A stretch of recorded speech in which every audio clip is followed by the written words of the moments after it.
So today we are going to start our fourth class on consumer equilibrium, and this one will be the last for the cardinal approach. तो cardinal approach जो हमने सीखा था वहां पे मैंने बार बार कहा था, मार्शल ने क्या कहा है कि हम यूटिलिटी को मेजर कर सकते हैं। तो आज का जो हमारा टॉपिक है वो टॉपिक है law of equi marginal utility. देखो, इसके पहले मैंने जो क्लास कराई थी उसमें मैंने आपको समझाया था कि how a consumer attain the equilibrium point by consuming a single commodity.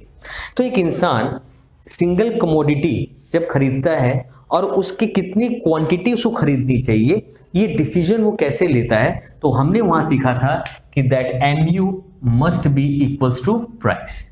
तो जो लास्ट रुपये हम स्पेंड करेंगे on any commodity and the satisfaction which we derive from that commodity must be equal to that of price. वहां तक हम जाते थे। इसके मैंने शर्ट का एग्जांपल भी दिया था, आप लास्ट वीडियो को चेकआउट कर सकते हो। लेकिन ये मैं क्या बता रहा हूं, लॉ ऑफ इक्वी मार्जिनल कभी सुना है कि एक इंसान खाली एक ही कमोडिटी खरीदता है? ये नहीं सर, ये रियलिटी में कभी नहीं होता है। रियलिटी में क्या होता है, लोग अपने इनकम को लेकर जाते हैं और डिफरेंट गुड्स एंड कमोडिटीज खरीदते हैं और हमेशा ये चाहते हैं कि उनको क्या मिले, वहां से मैक्सिमम सेटिस्फैक्शन। तो अब बात बनता है कि सर ये डिसीजन ले कैसे कि भाई मैं इस सामान का इतना क्वांटिटी खरीदूंगा, इस सामान का इतना क्वांटिटी खरीदूंगा। क्योंकि देखो, आप जो चाहे नहीं खरीद सकते, because there is a budget constraint. आपको आपका लिमिटेड इनकम हमेशा रोकता है for purchasing numerous or any commodity. क्योंकि आप एक सामान खरीदते हो या बहुत सारे खरीदते हो, उस पर जो डिसीजंस लेते हो, कितना खरीदे और कौन कौन सा ले, कौन कौन सा नहीं ले, ये सब कुछ डिपेंड करता है आपके इनकम के ऊपर। तो कहने का मेरा मतलब क्या है, लॉ ऑफ इक्वी मार्जिनल में हम यही सीखने जा रहे हैं कि एक कंज्यूमर कैसे एक इक्विलिब्रियम पोजीशन पे आता है जब वो अपने पैसों को डिफरेंट गुड्स एंड कमोडिटीज पे खर्च करता है। लेकिन उसको समझने से पहले लॉ ऑफ इक्वी मार्जिनल होता क्या है, उसका क्या डेफिनेशन मैं वो पढ़ाता हूं। देखो, the utility maximising consumer must allocate his or her income. तो कोई भी कंज्यूमर जो अपने सेटिस्फैक्शन को मैक्सिमाइज करना चाहता है, वो अपने इनकम को डिफरेंट कमोडिटीज में इस तरह से एलोकेट या डिस्ट्रीब्यूट करेगा that the last unit of money spent on each commodity, last unit of money मतलब जो लास्ट पैसा आप किसी भी कमोडिटी पे खर्च करोगे, गिव्स हिम और हर द सेम मार्जिनल यूटिलिटी। वहां पे भी क्या मिलना चाहिए आपको, सेम यूटिलिटी मिलना चाहिए। आप कैसे सर, थोड़ा सा और एक्सप्लेन करते हैं। सपोज करो कि हम एक सामान खरीद रहे हैं एक्स कमोडिटी, तो उससे मिलने वाली सेटिस्फैक्शन को हम लोग कैसे बोलते हैं सर, MU मार्जिनल यूटिलिटी। लेकिन जब हम बोलते हैं MU of the last unit of commodity of x, that is MUX। तो कोई भी सामान जब हम खरीदते हैं, सपोज करो हम एक्स खरीद रहे हैं, तो उससे मिलने वाला यूटिलिटी को लिखेंगे MUX। वैसे अगर हम Y खरीदेंगे सर, तो क्या लिखेंगे MUY, और उसकी प्राइस को किस डिनोट करेंगे, PX से डिनोट करेंगे।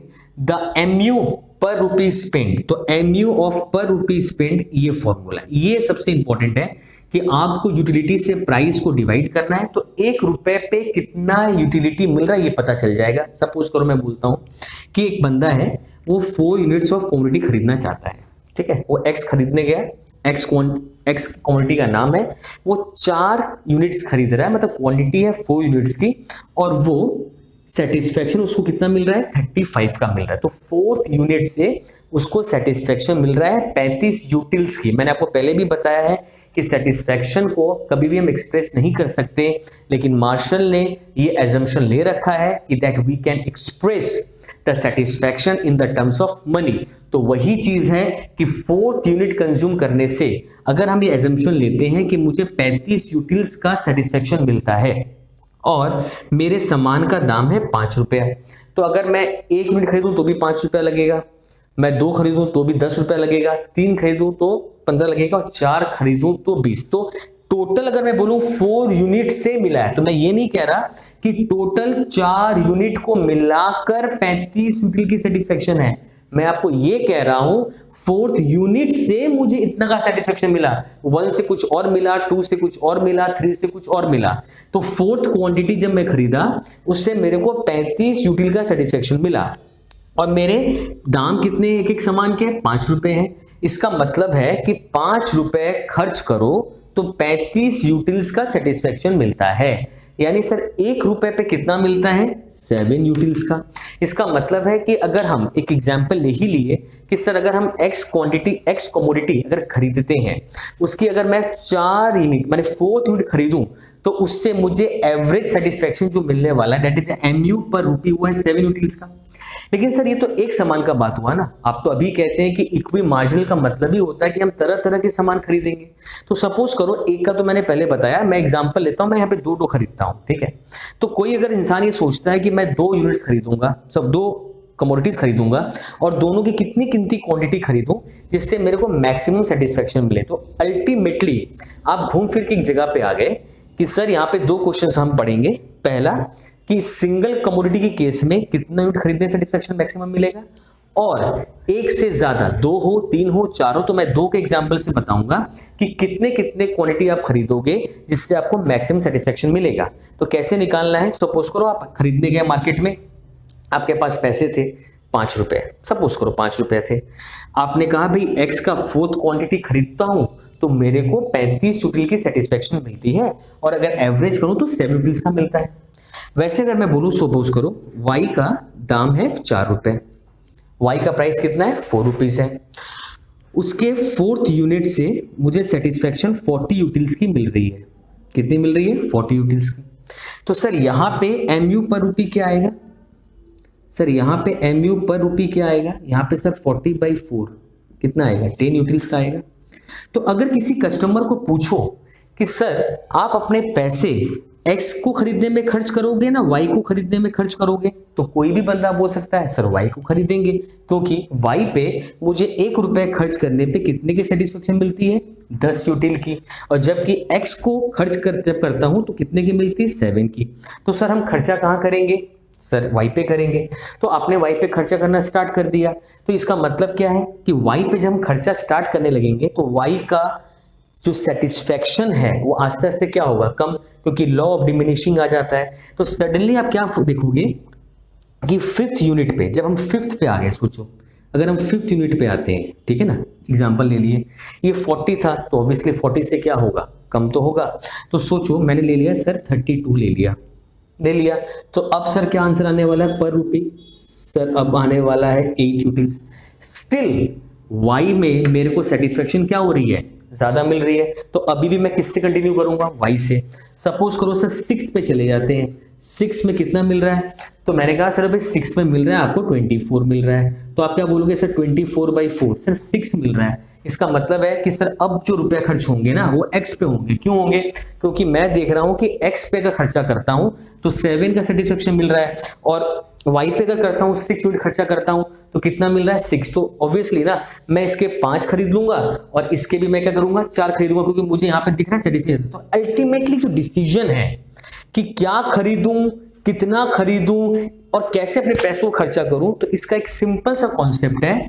मैं यहां लिखता हूं MUX/PX equals to MUY/PY is equals to last rupee spend on the commodity, मतलब MU of the last rupee spend on a commodity.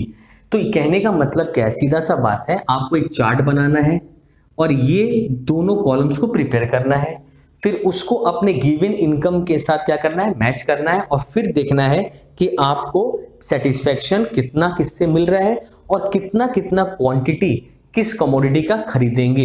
तो मैं अभी आपको एक एग्जांपल कराऊंगा, उस एग्जांपल से आपको मैं समझा दूंगा कि कैसे एक इंसान अपने फिक्स्ड इनकम के साथ डिफरेंट गुड्स को खरीदकर सेटिस्फेक्शन डिराइव करता है। Now let us take a example.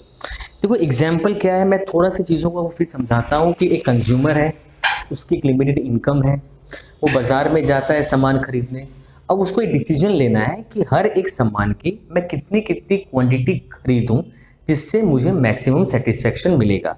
तो अल्टीमेटली इसका थीम यही था, और उसके लिए कॉन्सेप्ट क्या है? MUX/PX। MUX/PX करने से पता चलता है कि 1 रुपये पे आपको कितना यूटिल्स का सेटिस्फेक्शन मिलता है, और ये दोनों इक्वल क्यों होना चाहिए? देखो बात क्या थी, अगर मुझे X से सेटिस्फेक्शन ज्यादा मिलता है तो आप X खरीदते जाते हो, और कब तक खरीदते हो? जब तक वो Y के बराबर ना आ जाए। तो इसीलिए बताया गया कि आप 2 सामान खरीदो, 3 सामान खरीदो, 4 सामान खरीदो, जो भी खरीदो, आप ये कॉन्सेप्ट लेंगे और ये किसके बराबर होगा, MU per unit of money, जो मैंने आपको पहले भी कहा था।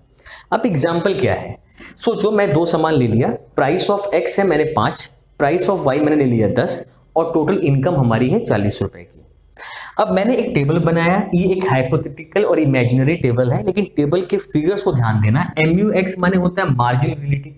तो मार्जिन यूटिलिटी क्या होता है, जैसे जैसे यूनिट्स बढ़ती जाएगी ऑब्वियसली क्या होगा, डिमिनिशिंग होगी। अब देखो मैंने 50, 45, 40 अपने मन से लिखे, लेकिन देखो मैंने सब में 5 का डिफरेंस रखा। क्यों रखा, क्योंकि मेरा प्राइस क्या है 5 है।